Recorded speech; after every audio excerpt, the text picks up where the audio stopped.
Terima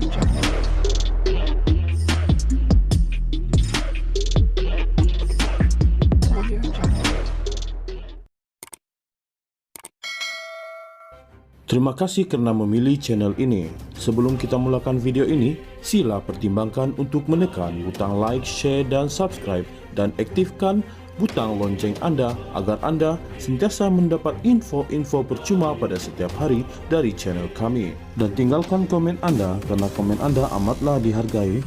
Terima kasih. Pegawai Penyiasat Skandal Dana One Malaysia Development Berhad 1MDB memberitahu Mahkamah Tinggi di sini hari ini bahawa dana syarikat pelaburan itu diseleweng sejak 2009. Bagaimanapun, tiada aduan dibuat oleh bekas Perdana Menteri, Datuk Seri Najib Tun Razak atau pihak pengurusan 1MDB kepada SPRM dan Polis Diraja Malaysia PDRM untuk menyiasat perkara tersebut.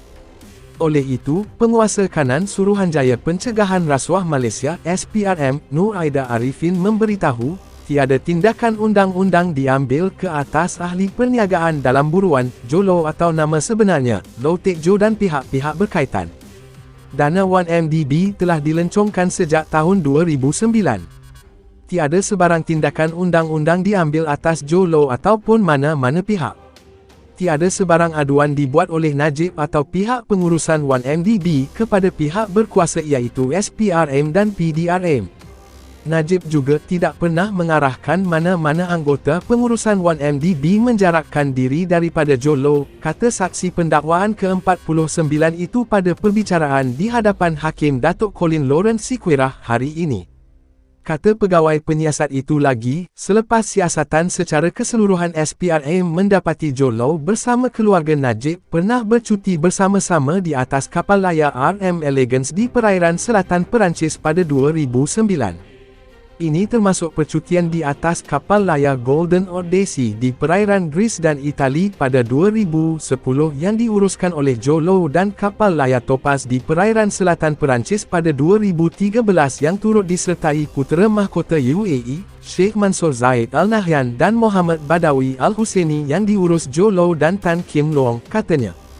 Selain itu, kata Nur Aida, JOLO juga didapati mengatur perjumpaan Najib dan Prince Turki, dan Ketua Pegawai Eksekutif Petro Saudi International Limited, Tariq Obaid. Selain itu, walaupun JOLO tidak dilantik secara sah dalam mana-mana jawatan dalam kerajaan termasuk 1MDB, namun individu itu memainkan peranan aktif dalam mencatur pengoperasian syarikat terbabit. Nur Aida juga memberitahu, walaupun Menteri Kewangan II, Datuk Seri Husni Hanazlah yang bertanggungjawab dalam syarikat-syarikat Menteri Kewangan diperbadankan MKD, beliau pernah diarah Najib supaya tidak terlibat dan campur tangan dalam urusan dan keputusan pelaburan 1MDB.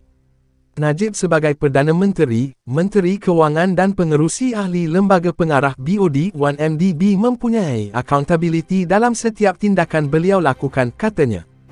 Najib kini dibicarakan atas 4 pertuduhan iaitu menggunakan kedudukan beliau untuk memperoleh suapan berjumlah 2.3 bilion ringgit dana 1MDB dan 21 pertuduhan pengubahan wang haram membabitkan jumlah yang sama. Perbicaraan bersambung 29 Januari ini. Pegawai Penyiasat Skandal Dana One Malaysia Development Berhad 1MDB memberitahu Mahkamah Tinggi di sini hari ini bahawa dana syarikat pelaburan itu diseleweng sejak 2009. Bagaimanapun, tiada aduan dibuat oleh bekas Perdana Menteri, Datuk Seri Najib Tun Razak atau pihak pengurusan 1MDB kepada SPRM dan Polis Diraja Malaysia PDRM untuk menyiasat perkara tersebut. Oleh itu, Penguasa Kanan Suruhanjaya Pencegahan Rasuah Malaysia SPRM, Nur Aida Arifin memberitahu, tiada tindakan undang-undang diambil ke atas ahli perniagaan dalam buruan, JOLO atau nama sebenarnya, Low Tech Jo dan pihak-pihak berkaitan. Dana 1MDB telah dilencongkan sejak tahun 2009. Tiada sebarang tindakan undang-undang diambil atas JOLO ataupun mana-mana pihak. Tiada sebarang aduan dibuat oleh Najib atau pihak pengurusan 1MDB kepada pihak berkuasa iaitu SPRM dan PDRM. Najib juga tidak pernah mengarahkan mana-mana anggota pengurusan 1MDB menjarakkan diri daripada JOLO, kata saksi pendakwaan ke-49 itu pada perbicaraan di hadapan Hakim Datuk Colin Lawrence Siquirah hari ini. Kata pegawai penyiasat itu lagi, selepas siasatan secara keseluruhan SPRM mendapati Jolow bersama keluarga Najib pernah bercuti bersama-sama di atas kapal layar RM Elegance di perairan selatan Perancis pada 2009. Ini termasuk percutian di atas kapal layar Golden Odyssey di perairan Greece dan Itali pada 2010 yang diuruskan oleh Jolow dan kapal layar Topaz di perairan selatan Perancis pada 2013 yang turut disertai putera mahkota UAE, Sheikh Mansour Zayed Al Nahyan dan Mohammed Badawi Al Husseini yang diurus Jolow dan Tan Kim Luong, katanya. Selain itu, kata Nur Aida, Jolow juga didapati mengatur perjumpaan Najib dan Prince Turki, dan Ketua Pegawai Eksekutif Petro Saudi International Limited, Tariq Obaid. Selain itu, walaupun Jolow tidak dilantik secara sah dalam mana-mana jawatan dalam kerajaan termasuk 1MDB, namun individu itu memainkan peranan aktif dalam mencatur pengoperasian syarikat terbabit.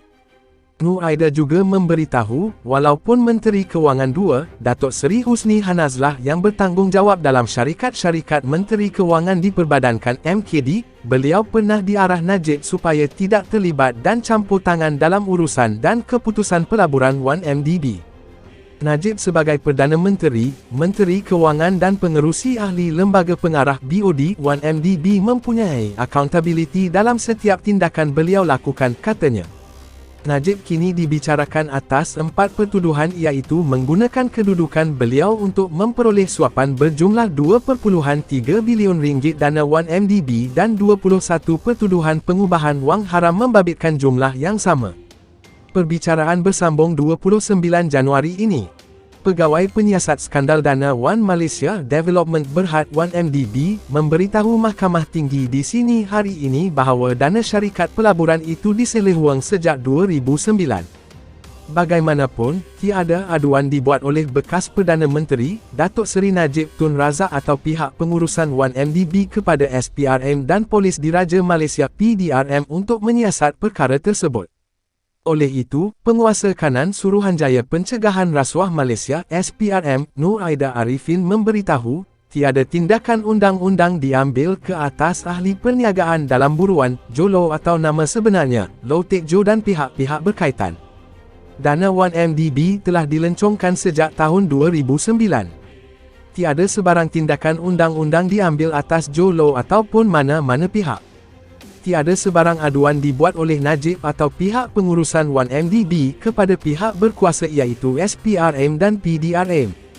Najib juga tidak pernah mengarahkan mana-mana anggota pengurusan 1MDB menjarakkan diri daripada Jolow, kata saksi pendakwaan ke-49 itu pada perbicaraan di hadapan Hakim Datuk Colin Lawrence Sikwirah hari ini. Kata pegawai penyiasat itu lagi, selepas siasatan secara keseluruhan SPRM mendapati Jolow bersama keluarga Najib pernah bercuti bersama-sama di atas kapal layar RM Elegance di perairan selatan Perancis pada 2009.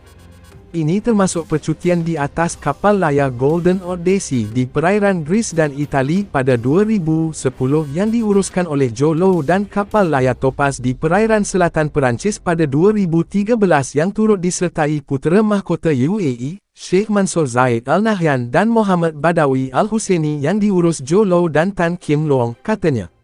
Selain itu, kata Nur Aida, Jolow juga didapati mengatur perjumpaan Najib dan Prince Turki, dan Ketua Pegawai Eksekutif Petro Saudi International Limited, Tariq Obaid. Selain itu, walaupun Jolow tidak dilantik secara sah dalam mana-mana jawatan dalam kerajaan termasuk 1MDB, namun individu itu memainkan peranan aktif dalam mencatur pengoperasian syarikat terbabit. Nur Aida juga memberitahu, walaupun Menteri Kewangan II, Datuk Seri Husni Hanazlah yang bertanggungjawab dalam syarikat-syarikat Menteri Kewangan diperbadankan MKD, beliau pernah diarah Najib supaya tidak terlibat dan campur tangan dalam urusan dan keputusan pelaburan 1MDB. Najib sebagai Perdana Menteri, Menteri Kewangan dan pengerusi ahli Lembaga Pengarah BOD 1MDB mempunyai accountability dalam setiap tindakan beliau lakukan, katanya. Najib kini dibicarakan atas 4 pertuduhan iaitu menggunakan kedudukan beliau untuk memperoleh suapan berjumlah 2.3 bilion ringgit dana 1MDB dan 21 pertuduhan pengubahan wang haram membabitkan jumlah yang sama. Perbicaraan bersambung 29 Januari ini.